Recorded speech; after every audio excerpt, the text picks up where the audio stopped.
하나님 말씀은 욥기 1장 20절에서 22절, 23절, 23장 10절 말씀 함께 합니다.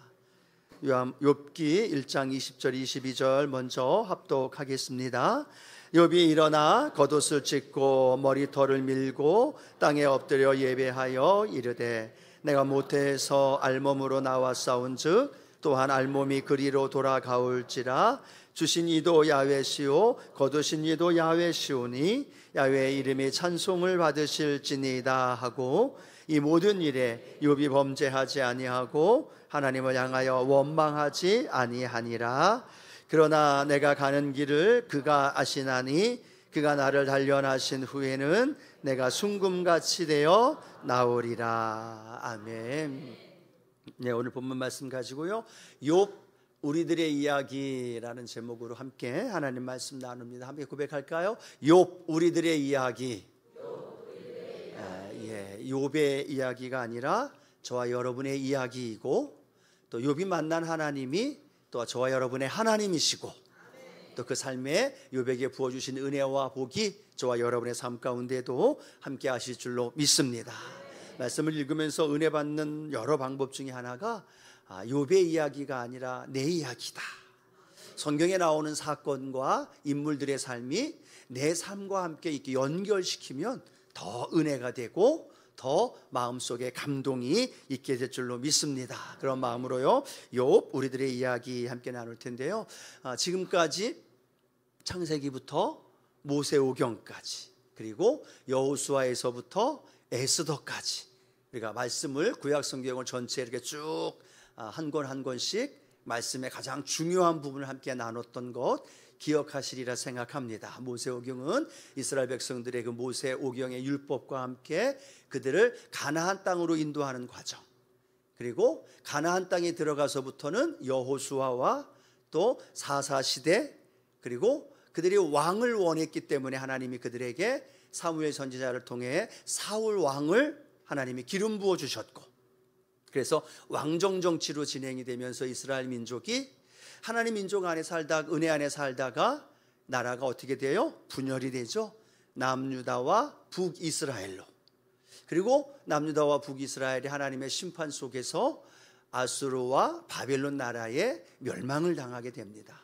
그리고 그 바벨론 나라에 멸망한 것으로 끝나는 인생이 아니라 70년 만에 그들이 가나안 땅으로 돌아오고, 그곳에서 성전을 짓고 성벽을 재건하면서 가나안 땅에 사는 이야기, 또 지난주에 에스더는 그 당시에 페르시아에서 살던 유다인들의 이야기들을 함께 말씀을 나눴습니다. 이렇게 서론에 제가 이렇게 길게 말씀드리는 이유는 지금까지 잘 따라오고 있는가 물어보는 거예요. 기억이 되시죠? 오늘 왜 욥기를 선택했는지를 모르면 안 됩니다. 지난주에 에스더가 끝났어요. 그래서 이스라엘의 성경에 나오는 그 역사가 쭉 진행이 되면서 지금 에스더까지 이제 마무리가 됐고요. 오늘부터 이제 함께 나누는 말씀은 욥기, 시편, 잠언, 전도서, 아가. 이 말씀들을 구약 성경에는 시가서라고 이야기를 합니다.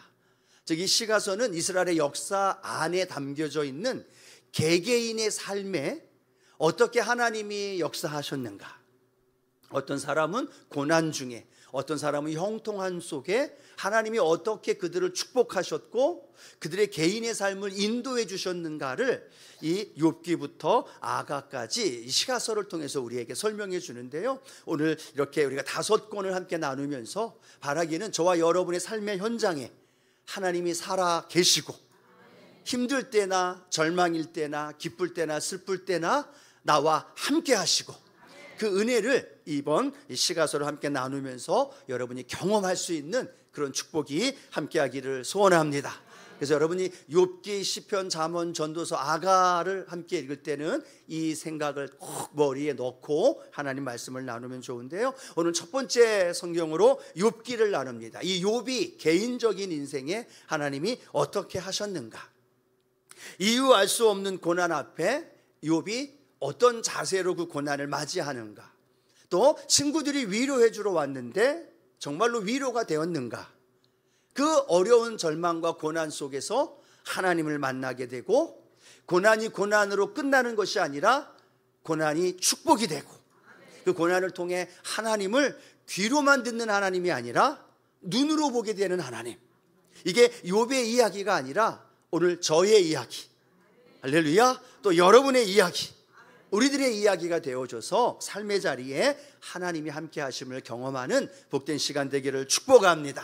그런 의미에서 우리가 오늘 욥기 3가지를 함께 나누고 다음 주까지 이렇게 함께 말씀을 나눌 텐데요, 지혜로우신 분은 욥기를 이번 주 중에 읽으시면 더 이해가 잘 될 거라고 생각합니다. 자, 욥을 통해서 우리에게 주신 하나님의 은혜는 첫 번째가 하나님의 절대 주권을 인정하라라고 한번 생각해 봤습니다. 함께 고백할까요? 하나님의 절대 주권을 인정해야 합니다. 예, 욥기 1장부터 42장까지 전체에 흘러가는 가장 중요한 하나의 신학적인 말이 있다면 절대 주권이라는 말이에요. 하나님이 절대 주권 속에서 욥을 인도해 주시고, 또 욥의 인생과 삶만이 아니라 모든 역사를 통치하시는 하나님의 절대 주권, 이것이 오늘 욥의 삶에도 또 어떻게 역사되었는가를 한번 생각해 보면서 저와 여러분 안에도 하나님이 절대 주권을 가지고 일하심을 늘 인정하는 믿음의 성도들 되기를 축복합니다. 자, 우리 그러면 오늘 이 욥기에 나와 있는 욥을 성경은 어떻게 소개하느냐? 욥기 1장 1절인데요, 함께 합니다. 우스 땅에 욥이라 불리는 사람이 있었는데 그 사람은 온전하고 정직하여 하나님을 경외하며 악에서 떠난 자더라. 욥을 뭐라고 설명하고 있어요? 온전하고 정직하여 하나님을 경외하며 악에서 떠난 자라고 말하면서 하나님을 신실하게 섬기는 하나님의 사람 욥을 설명합니다. 뿐만 아니라 욥을 향하여 설명할 때 그의 소유, 재산이 얼마나 많은지를 설명하냐면 양과 낙타와 소와 암나귀가 수천, 수백 마리가 되어진다는 걸 이야기합니다. 놀라지 않으시죠? 수천 마리, 수백 마리가 돼도 우리와는 상관이 없다라고 생각을 하고, 엄청난 동방의 부자이면서도 가장 훌륭한 자라고 욥을 설명합니다. 이런 존재라는 걸 먼저 생각을 해야 됩니다. 그런데 갑자기 욥기를 읽다 보면 이 땅에서의 삶이 모습이 아니라 천상으로 연결이 됩니다. 그곳에는 하나님과 하나님의 아들들과 사단이 모여 있는데, 그때 그곳에서 하나님과 사단과 회의를 하게 되죠. 그 회의 결과 어떤 일이 벌어집니까? 욥의 소유를 다 잃어버립니다. 수천 수백 마리의 양들, 소, 낙타, 모든 것들을 잃어버리죠. 또 10명의 자녀들이 일순간에 생명을 잃게 되어집니다. 거기서 끝나는 게 아니죠. 그 욥의 온몸이 종기로 인하여서 고난과 아픔 속에 참담한 고난을 겪게 되어지는 장면이 나옵니다. 그 소식을 들었던 3명의 친구가 찾아와서 욥을 위로해 주기 위해서 함께 대화하며 나누는 장면이 나오죠. 세 친구가 뭐라고 이야기를 합니까? 의인은 형통하고 악인은 고난을 받는다. 이게 그때 당시에 많은 사상 중에 가장 많은 사상을 갖고 있었던 것이 이겁니다. 즉 인과응보예요. 의인은 형통하고 악인은 고난을 받는다. 그러면서 욥에게 뭐라고 얘기해요? 욥, 너 고난받고 있지? 그러면 너 지금 죄졌어. 내가 고난받는 건 죄로 말미암아 고난받는 거야 라고 욥에게 이야기를 합니다. 그런데 욥이 그걸 받아들이나요? 안 받아들입니다. 뭐라고 얘기해요? 의인이 고난을 받고 악인이 형통한 삶의 이 부조리한 현실을 나는 받아들일 수 없다. 나는 너희들이 이야기한 것처럼 죄를 지었기 때문에 고난받는 것이 아니다. 나는 죄를 짓지 않았다. 나는 의로운 사람이다 라고 욥이 주장을 합니다. 이 주장이 욥기 4장부터 27장까지 세 친구와 계속 되어지는 논쟁을 하고 주장을 하고 반박을 하는 내용이 담겨져 있다는 거죠. 그런데 여러분, 아무리 지혜로운 욥일지라도 또 지혜롭다고 이야기하는 3명의 현자 친구가 와서 이 욥과 이야기를 한다 할지라도 욥에게 당하고 있는 이 고난에 대한 문제를 해결할 수 있었을까요? 해결하지 못했을까요? 해결하지 못했다라는 겁니다. 왜 해결할 수 없었을까요? 이들은 나름대로요, 그 동방에서 가장 똑똑하다고 인정받는 지혜로운 자들입니다. 그들은 자기들이 갖고 있는 지혜로 욥의 고난의 문제를 풀어가려고 했습니다. 아무리 풀어도 욥이 인정하지 않고 욥이 반박을 하게 되니까 또 새 친구들도 반박을 하지. 결국은 논쟁으로 이어질 뿐밖에 없었다라는 겁니다. 왜 그럴까요? 그 욥의 고난은 이 땅에서 결정된 것이 아니라 하나님의 나라 하늘에서 천상에서 그것이 결정되어진 것이기 때문에 욥의 고난은 이 땅에서 설명할 수 없었던 것을 우리에게 생각해 보게 되어집니다. 오늘 또 한 명의 인물이 생각나는데요, 요셉이라는 인물입니다. 10대 나이에 부모 형제로부터 팔리게 되어지는 안타까운 상황이 되어지죠. 애굽에 팔려가게 됩니다. 노예로. 가장 존귀한 아들로 성장했던 요셉이 10대 나이에 애굽의 노예로 팔리게 되고 그거에서 짐승처럼 취급당하면서 노예의 삶을 살아갑니다. 그럼에도 최선을 다해 성실하게 살았던 요셉의 모습. 그래서 그가 인정받고 좋은 위치에 있지만 또 억울한 누명을 쓰게 됩니다. 그리고 옥에 갇히게 되죠. 이제는 이제 인생이 끝났다라고 생각하면서 잊혀진 삶을 살아가지만 결국 하나님이 그를 총리로 세워주시고 하나님의 놀라운 구원의 역사를 이룬 줄로 믿습니다. 여러분, 누가 봐도 이 요셉의 인생을 뭐라고 설명하겠어요? 10대 나이에 노예로 끌려가고 한 번도 가보지 않은 애굽에서의 종살이, 아무리 애쓰고 수고하고 성실하게 살았는데도 불구하고 억울한 누명으로 옥에 갇히게 되고 그곳에서 빠져나갈 수 있는 기회가 있었음에도 불구하고 계속 잊혀진 존재로 참담한 처참한 삶을 살 수밖에 없었던 요셉의 모습. 근데 놀라운 건요, 요셉이 마지막 야곱이 죽고 형들과의 대화 속에서 자신의 인생의 가장 중요한 부분을 파악하고 입술로 고백하는 장면이 나오죠. 창세기 50장 19절 20절 함께 합니다. 요셉이 그들에게 이르되 두려워하지 마소서, 내가 하나님을 대신하리이까. 당신들은 나를 해하려 하였으나 하나님은 그것을 선으로 바꾸사 오늘과 같이 많은 백성의 생명을 구원하게 하시려 하셨나니. 아멘. 자신이 하나님을 대신할 수 없다는 겁니다. 너희들 형들이 나를 팔았지만, 형들이 나를 애굽으로 보낸 것 같지만 내가 수많은 고난과 어려움 속에 옥살이를 하고 어려운 과정을 겪었지만 나는 이것이 어떻게 된 일인지 할 수 없지만 지금에서야 내가 알 것은 하나님께서 내 인생을 선으로 바꿔주셨고 그 선으로 바꿔주신 그 은혜가 수많은 사람의 생명을 구원하기 위한 하나님의 섭리였습니다. 이 고백이 바로 요셉의 고백이었던 것이죠. 오늘 여러분, 욥이나 요셉의 인생이 우리들의 모습 속, 우리들의 삶 속에서는 나타나지 않나요? 온 세계가 지금 전쟁 속에서 이해할 수 없는 일들이 벌어집니다. 이스라엘과의 전쟁 속에 정말로 어린아이들이 죽어져 가고 있는 모습, 우크라이나 러시아와 계속되는 전쟁, 자연재해와 펼쳐지는 수많은 일들, 여러분 이해가 되나요? 하나님을 믿으면서도 그 하나님을 또 신뢰하면서도 이해할 수 없고 헤아릴 수 없는 많은 일들, 불공정한 일들, 부조리한 일들, 그런 일들 때문에 우리 앞에 펼쳐져 있는 모습을 너무나 많이 보게 되어집니다. 전 세계가 아니라 우리나라의 모습은 어때요? 어떨 때는요, 뉴스를 한번 딱 틀으면 마약 이야기가 나옵니다. 근데 그 이야기가 끝나면 또 어떤 얘기가 나와요? 음주 사건 이야기가 나와요. 음주 사건 이야기가 끝나면 묻지마 살인 사건 이야기를, 자기가 뭘 감당하지 못해서 지나가는 10대 여자아이를 칼로 난도질을 하고 죽이는 일들, 비이성적이고 이해할 수 없는 일들이 너무나 많이 우리나라에서 펼쳐지고 있어요. 길거리에서 운전을 조금 이상하게 하면 음주 아니면 마약이에요. 그냥 뭡니까? 상가에서도요, 그냥 앞에서 뽀뽀하고 이상한 행동하는 것, 저 사람이 왜 저런 행동할까 경찰에 신고하면 마약이에요. 너무나 많이 우리에게 다가와 있는 이해할 수 없는 그 상황들이 우리 앞에 펼쳐지는 모습. 우리나라의 문제만 아니겠죠. 우리 개개인의 삶에는 어떤 삶이 다가오나요? 아무리 신앙생활 잘하고 열심히 믿음 생활 잘한 것 같은데 뜻하지 않는 질병이 들어옵니다. 암이 발견이 되어지고 자녀에게 질병이 생겨지게 되고, 자녀를 위해서 그렇게 눈물로 기도하며 간구하는데 여전히 변하지 않는 자녀의 모습, 남편과 아내의 모습 보면서 우리의 마음은 흔들릴 때도 있고 이해할 수 없는 상황이 다가올 때도 있다는 겁니다. 하나의 문제를 해결했다, 이제 좀 살 것 같다 하는데 그것보다 더 큰 문제가 또 우리에게 다가오지 않나요?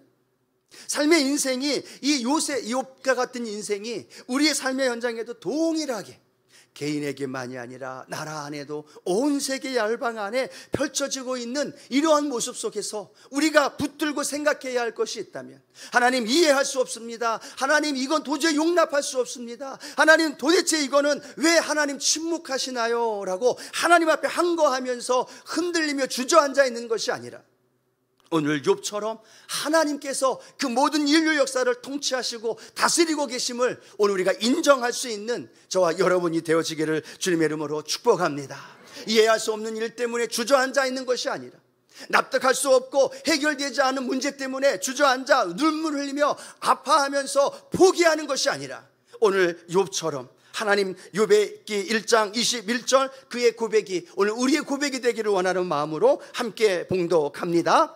이르되 내가 모태에서 알몸으로 나와 싸운즉 또한 알몸이 그리로 돌아가올지라. 주신 이도 야훼시요 거두신 이도 야훼시오니 야훼의 이름이 찬송받으실지니라 하고. 아멘. 이 욥의 고백이 우리의 고백이 되기를 축복합니다. 수천 수백 마리의 짐승들 양떼와 모든 손을 다 잊어버렸습니다. 10명의 자녀가 생명을 잃었어요. 그 가운데 욥은 이렇게 고백합니다. 또한 모태에서 알몸으로 나와 싸운즉 또한 알몸이 그리로 돌아가올지라. 주신 이도 야훼시요 거두신 이도 야훼시오니 야훼의 이름이 찬송을 받으실지니이다. 여러분, 우리가 아멘 하지만 삶의 현장에서는 아멘 하기가 쉽진 않아요. 그러면서도 우리가 아멘 할 수밖에 없는 방법은 하나님만이 그 모든 걸 주관하고 계시기 때문에, 하나님만이 그 모든 걸 해결할 수 있기 때문에. 그래서 욥은요, 하나님 앞에 이해할 수 없는 일 때문에 따지기도 하고 항거하기도 합니다. 그런데 하나님이 욥에게 나타나셔서 한마디 딱 하시죠. 그 이후에도 많은 말씀을 하시지만 이렇게 얘기합니다. 욥아, 내가 땅의 기초가 세워질 때 너 어디 있었느냐?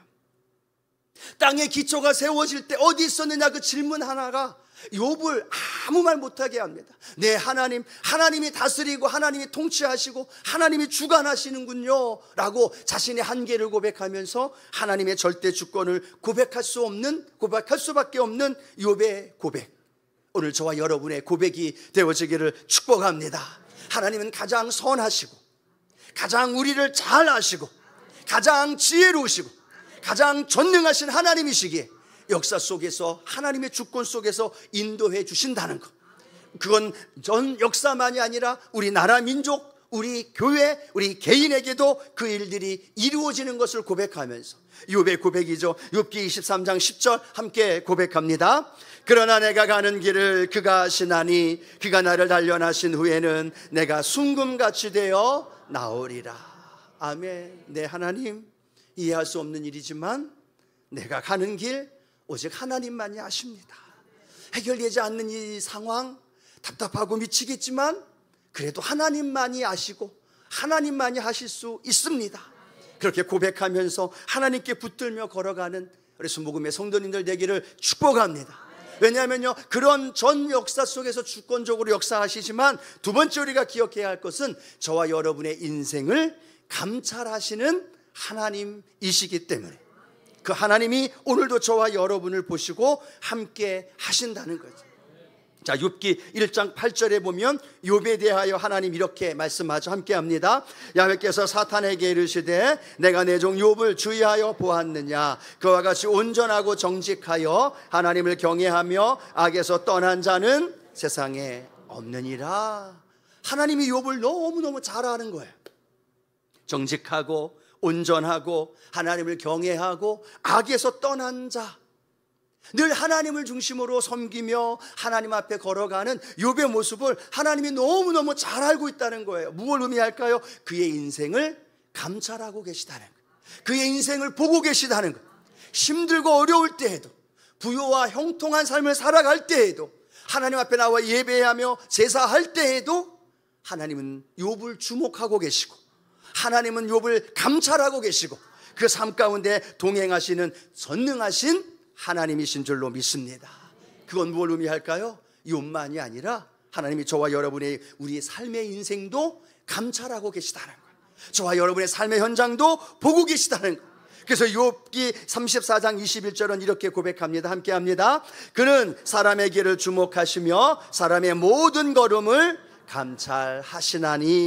아멘. 저와 여러분의 길을 주목하고 계시고, 힘들고 어려운 문제, 이해할 수 없는 부분, 그것 때문에 갈등하며 고민하며 신음하고 있을 그때에도 저와 여러분을 외면하는 분이 아니라, 저와 여러분을 모른 척하는 분이 아니라 저와 여러분과 함께 하시고, 저와 여러분의 마음을 감찰하고 계시고, 그 마음 속에서 저와 여러분에게 위로해 주시는 좋으신 하나님이신 줄로 믿습니다.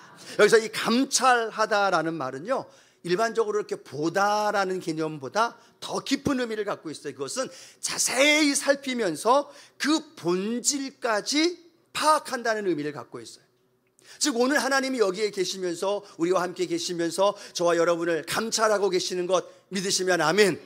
그 감찰은요, 여러분의 입술로 아멘 하는 우리의 겉모습만이 아니라 얼마나 하나님을 향한 사모한 마음, 얼마나 하나님을 신뢰하는 마음으로 예배를 드리고 있느냐, 그 본질까지도 우리는 볼 수 없지만 그 중심까지도 오늘 하나님이 보고 계시고, 여러분이 아멘 아니면 입술로 고백하지 못할지라도 그 마음이 주님을 향한 사모한 마음으로 고백할 때 하나님께서는 그 마음을 감찰하시고 지켜주시고 그 마음 속에 놀라운 은혜로 우리 가운데 부어 주십니다. 자, 감찰하신다, 내 속까지도 알고 훤하게 보신다, 은혜가 되시는 분들만 아멘. 두려운 마음이 계시는 분들만 아멘. 그렇죠. 두려운 마음도 보여요. 은혜가 되는 마음도 있어요.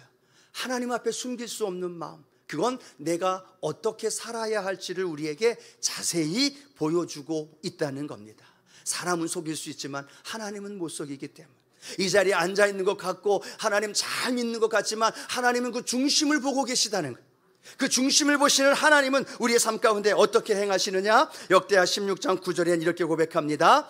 야훼의 눈은 온 땅을 두루 감찰하사 전심으로 자기에게 향하는 자들을 위하여 능력을 베푸시나니 라고 말합니다.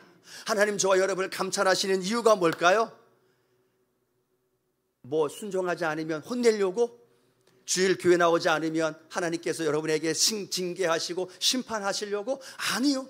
감찰하시는 이유는 오늘 우리가 읽었던 것처럼요, 하나님을 향하여 간절히 고백하며 나아가는 이들에게 능력을 베풀어 주시기 위해, 지쳐있을 때 손잡아 주기 위해서, 할렐루야, 넘어져 있어서 아무것도 할 수 없는 상황이 있을 때 우리의 손을 잡고 일으켜 주시고 위로해 주시기 위해서, 아무것도 할 수 없는 절박한 상황 속에서 우리에게 능력을 주기 위해서, 절망과 슬픔 속일지라도 하나님 저와 여러분에게 능력을 베푸시는, 오늘도 저와 여러분을 감찰하시는 주님의 능력이 저와 여러분 안에 함께 하실 줄로 믿습니다. 오늘 성경 이 욥기서 마지막을 보면요, 하나님이 욥의 친구들에게는 노를 바라십니다. 그런데 욥의 친구들에게는 노를 바라시면서 욥에게는 노를 바라지 않아요. 욥도 실수했어요. 욥도 하나님을 원망하기도 하고 하나님께 대들기도 하고 하나님께 자신의 마음의 감정을 토로하기도 했어요. 어떻게 보면 욥도 잘못했고 욥의 세 친구들도 잘못합니다. 그런데 마지막 42장에는 하나님이 욥의 친구들에게 노를 바라셨다라고 말하지만 욥에게는 노를 바라신 것이 아니라 그 전에 있었던 것보다 2배나 되는 축복을 욥에게 베풀어 주신 줄 믿습니다. 그런데 그 이유가 뭘까요? 욥은요, 절망의 자리, 자녀 10명이 하루아침에 그 피와 같은 자녀가 다 잃어버려, 모든 소유가 다 잃었고, 친구들은 와서 위로해 주는 게 아니라 지적하고 죄졌다고 자신을 비난하지만 욥은 하나님 앞에 항거하며 울부짖으면서도요, 하나님에 대한 그 마음은 잃지 않았다는 거예요. 하나님에 대한 마음의 손은 놓지 않았다는 거예요. 하나님을 향한 갈망의 마음을 늘 갖고 있었던 그 모습을 하나님은 보시고 마지막 42장에 그에게 복을 더하여 주시고 그를 통해 그 친구들에게 위로해 주시고 하나님의 놀라운 은혜가 욥을 통하여 일어나게 된 줄로 믿습니다. 여러분, 힘들고 어렵고 이해할 수 없는 상황 속에서요, 우리의 감정을 표현하는 건 좋은 방법이에요. 하나님을 향해서 이럴 수 있습니까? 하나님 너무 힘듭니다라고 울부짖는 것도 좋아요. 또 때로는 하나님을 향하여 하나님 내가 무슨 죄를 졌습니까? 라고 통곡하면서 하나님을 향하여 큰 소리로 부르짖어도 좋아요. 중요한 건 뭐냐? 내 마음을 감찰하시는 하나님 앞에 내 마음의 중심이 온전히 서 있을 때 하나님은 결단코 그 마음을 외면하지 않으시고 그 마음 가운데 위로해 주시고 그 마음을 시간을 차고 그 흐른 이후에는 하나님의 은혜와 복으로 저와 여러분을 부어주실 줄로 믿습니다. 자, 세 번째, 오늘 욥의 인생을 통해서 저와 여러분 우리의 신앙의 고백이 하나님 앞에 올려져야만 한다는 거죠. 하나님이 사단에게 욥을 자랑합니다. 야, 사단아, 너 어디 갔다 왔냐? 예, 온 땅을 두루 돌아다니며 왔습니다. 그래? 너 욥 아니? 욥이 어떤지 알아? 하나님을 경외하고 정직하고 또 하나님 앞에서 그렇게 악을 떠난 사람, 그런 사람 못 봤지? 아마 세상에 아무도 없을걸? 이라고 얘기를 한 거예요. 그랬더니 이 사단이 뭐라고 이야기를 합니까? 욥기 1장 9절 말씀이죠. 함께 합니다. 사탄이 야훼께 대답하여 이르되 어찌 까닭없이 하나님을 경외하리까? 라고 말합니다. 그렇게 얘기하니까 이제 사단이 뭐라고 얘기하는 거예요? 에이, 하나님, 욥이 괜히 그래요? 욥이 괜히 하나님을 잘 섬기고 하나님을 정직하게 믿고 섬기고 있나요? 이유가 있잖아요. 하나님, 욥이 얼마나 부자인 줄 아시잖아요. 그 양과 낙타와 소와 암나귀가 수천 마리 수백 마리인 거 아시잖아요. 종들이 얼마나 많은데요. 엄청난 부로 하나님이 그를 채워주셨고 그 소유물이 땅에 넘치게 해주셨으니까 당연히 욥이 하나님을 섬기죠. 그것 때문에 욥이 하나님을 섬기는 겁니다 라고 도리어 사단이 참소하며 하나님 앞에 이야기하고 있는 모습을 보게 됩니다. 여러분 한번 생각해 보시겠습니까? 부자가 되는 게 표현이 좀 그러니까 별로 이렇게 받아들이는 게 없어요. 억만장자가 되면, 백만장자가 되면, 이 욥처럼 소나 양이 수천 수백 마리가 되고 종들이 많은 큰 부자가 되면 하나님을 잘 섬길 수 있나요?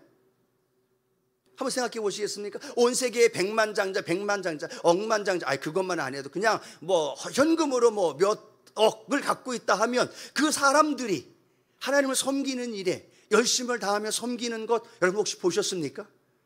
전 잘 못 본 것 같아요.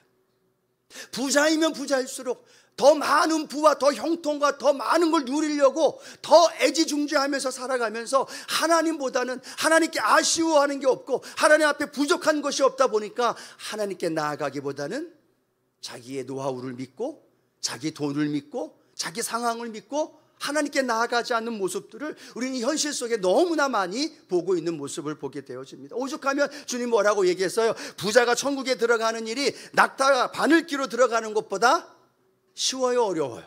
어렵다는 거예요. 그만큼 부와 재물과 하나님을 같이 섬길 수 없다라는 걸 의미합니다. 벌써 사단이 말한 거는 말이 안 되게 틀린 말들이죠. 바라기는 우리 사랑하는 순복음의 성도 여러분, 하나님의 은혜로 욥처럼 부자가 되어지고 갑절의 복이 임하게 되어지고 형통의 은혜가 넘쳐나는 믿음의 삶이 되어지기를 축복합니다. 근데 중요한 건 뭐예요? 그럼에도 하나님을 잘 섬겨야죠. 부자가 되어도, 사장님이 되어도, 이제 나이가 지긋이 들었고 안정권이 들어왔고 먹을 만큼 먹고 자녀들 재산 물려줄 만큼 또 남겨놓고 뭐 삶의 여유가 있다 보면 우리의 신앙은 하나님께로 더 가까이 가고 있나요? 아니면 하나님을 점점 더 멀리 하고 있나요? 만나는 사람마다 이야기하는 사람들마다 들어보면 삶의 안정을 가진 사람들이 교회에서 열심을 다하여 충성하던 젊은 날의 그것이 과거의 추억이 되어져 버리고 이제는 연세가 들고 물질이 있고 시간이 남고 여유가 있으니까 세계 여행을 하게 되고 자기 취미와 함께 운동하러 다니고 자기의 편한 그런 일들을 추구하며 살아가는 일들이 더 많아지는 모습을 보게 되어진다는 거죠. 바라기는 우리 사랑하는 성도 여러분, 주님 안에서 하나님의 풍성한 복을 누리시기를 축복합니다. 그 복이 여러분이 하나님께로 더 가까이 가는 통로가 되길 바라요. 할렐루야. 여러분이 지금 시간이 좀 여유가 있으시나요? 물질에 좀 여유가 있으시나요? 건강에 좀 여유가 있으시나요? 세상이 아닌 하나님께로 더 가까이 나오셔서 시간 들여 주님 앞에 봉사도 하고 헌신도 하고 또 주님이 주시는 은혜 안에서 마음껏 주님의 일을 감당해 나갈 때 하나님이 주신 놀라운 은혜와 복이 우리 안에 넘쳐나게 될 줄로 믿습니다. 우리 장로님들, 권사님들 은퇴하시고 뒷전에 물러가지 마세요. 뒷전에 물러갈수록 주님과 더 멀어져요. 뒷전에 물러갈수록 교회의 일에 점점점 멀어져요. 아니, 그 은혜 안에서, 교회 안에서 더 섬기고 헌신하고 함께하는 시간들이 더 많아지는 것이 하나님의 축복인 거고 하나님 만날 날이 더 가까워지는 것이고 그 은혜 안에 저와 여러분이 넘쳐나게 될 줄로 믿습니다. 또 하나 생각해 볼까요? 오늘 사단이 물었습니다. 까닭이 있으니까 주님을 섬기죠. 까닭이 있으니까, 무언가 받은 게 있으니까, 하나님이 주신 축복이 있으니까 욥이 하나님 섬기는 거죠 라고 질문했다면, 오늘 사단이 우리를 향해 이렇게 말하죠. 누구 교회 나오는 이유, 누구 하나님 예배하는 이유, 하나님이 복 주셨기 때문에 그러잖아요. 하나님께서 자녀 형통의 길을 열어주셨기 때문이잖아요. 하나님께서 건강 주셨기 때문에 그분이 교회 나와 예배 드리는 것 아니에요? 하나님, 그 집사 건강 한번 쳐보시죠. 하나님, 그 권사님 자녀의 문제 한번 가게끔 한번 해보시죠. 하나님, 그 사업장 여러 가지 한번 흔들어 보시죠. 그런 어려움과 위기와 문제 속에서 그 자신이 갖고 있는 것들을 잃어버린다 할지라도 정말로 그분이 하나님을 섬길까요? 그분이 하나님을 믿고 하나님께 나와 예배 드릴까요? 우리 삶의 현장 안에 그렇잖아요. 아무리 기도해도 응답되어지지 않는 남편과 자녀의 문제 그대로 있잖아요.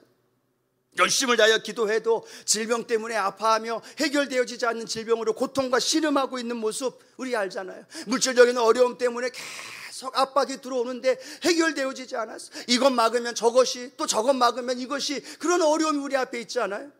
그런데 성경은 뭐라고 말씀하고 있습니까? 그런 상황에도 우리가 믿음을 지키고 있느냐, 그런 상황에도 하나님을 더 간절히 붙들고 나아갈 수 있느냐, 그런 상황에도 하나님만 바라보면서 하나님께 그 믿음을 보이며 살아갈 수 있느냐. 오늘 아멘이 되어졌기에 우리 성도님들 이 자리에 나와 예배 드리고 있는 줄로 믿습니다.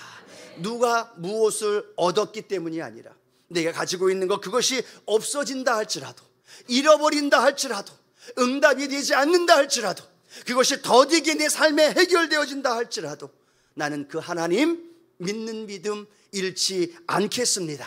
하박국의 고백이죠. 하박국 3장 17절 18절 함께 합니다. 비록 무화과 나무가 무성하지 못하며 포도나무에 열매가 없으며 감람나무에 소출이 없으며 밭에 먹을 것이 없으며 우리의 양이 없으며 외양간에 소가 없을지라도 나는 야훼로 말미암아 즐거워하며 나의 구원의 하나님으로 말미암아 기뻐하리로다. 아멘. 이 하박국의 고백이 저와 여러분의 고백이 되길 축복합니다. 이 말씀이요, 요즘 청년들, 젊은이들에게 자기들에 맞게끔 가사가 각색이 돼서 부르는 노래가 많다고 합니다. 무화과 나무 무성하고 포도나무 열매 없고 감람나무 소출 밭에 외양간에 우리가 별로 못 느껴지잖아요. 근데 젊은이들 맞게 그런 가사가 이렇게 좀 바뀌어진 게 있다고 합니다. 핸드폰 액정이 깨져도, 또 길가에 지나가다가 넘어져서 사고가 나도, 또 저축 통장에 잔고가 떨어져도, 내 자녀의 진로가 힘들고 어려워도, 그럼에도 나는 야훼로 인하여 즐거워하며 구원의 하나님을 인하여 기뻐할 수 있는가? 우리는 아멘 아멘 해요. 외양간에 소출, 외양간에 소, 양 없어도 나와 상관이 없거든요. 그런데 액정이 깨지면, 근데 내 잔고가 사라지면, 근데 내 자녀의 길이 막히고 취업이 안 돼서 계속 집에 혼자 있게 되어지고 많은 문제가 우리 앞에 있으면, 내 사업이 번성케 되어야 되는데 오픈했음에도 불구하고 계속 그 상황이라면, 그럼에도 불구하고 오늘 하박국의 고백처럼 나는 야훼로 인하여 즐거워하며 구원의 하나님으로 말미암아 기뻐하리로다. 이 앞에 분만 아멘 하잖아요. 우리 모두가 아멘? 그런 아멘이 되어지기를 소원합니다. 여러분, 그러면 하나님이 그대로 내버려 두나요? 그대로 굶어 죽게, 그대로 방치하게 두나요? 아니요. 하나님의 나로 높은 곳을 밟게 하시고, 하나님의 나로 하나님께서 배로 채워주시게 하시면서, 그 가운데서 하나님, 내가 귀로만 듣던 하나님이 아니라 눈으로 하나님을 보게 되어지는 그 하나님의 은혜가 우리의 삶 가운데 일어난다는 거죠. 그것이 저와 여러분에게 주시는, 욥이 주시는 놀라운 축복의 도전입니다. 욥기 23장 10절 우리 한 번 더 읽고 말씀을 맺기를 원합니다. 함께 고백합니다. 그러나 내가 가는 길을 그가 아시나니 그가 나를 단련하신 후에는 내가 순금같이 되어 나오리라. 하나님, 이해할 수 없어요. 세상도, 이 민족도, 우리 가정도, 나 자신의 삶도 이해할 수 없고 해결되지 않은 많은 일 때문에 절망하며 낙심하지만, 하나님, 내가 원망하며 불평하지 않고 하나님 나를 감찰하시고 계시기, 그분 믿고 신뢰하며 걸어갑니다. 내가 삶에 어떤 것이 없을지라도 나의 길 오직 주님이 아시고 나를 단련시킨 후에는 내가 순금같이 나올 것입니다. 이 신앙의 고백이 우리의 고백이 되고, 특별히 우리 청년들, 우리 젊은이들의 고백이 되어지고 그 고백을 통해서 하나님의 은혜를 더 많이 누릴 수 있는 은혜가 있게 되기를 축복합니다. 버티고 또 버티고 또 버티고 갔더니 욥기 42장이 나오네요. 그 42장에는 2배의 축복이 임하게 되고 귀가 아닌 눈으로 하나님을 보고 야, 하나님 정말 살아 계시구나, 그걸 깊이 체험하는 욥의 이야기, 아니 우리 모두의 이야기가 되기를 축복합니다.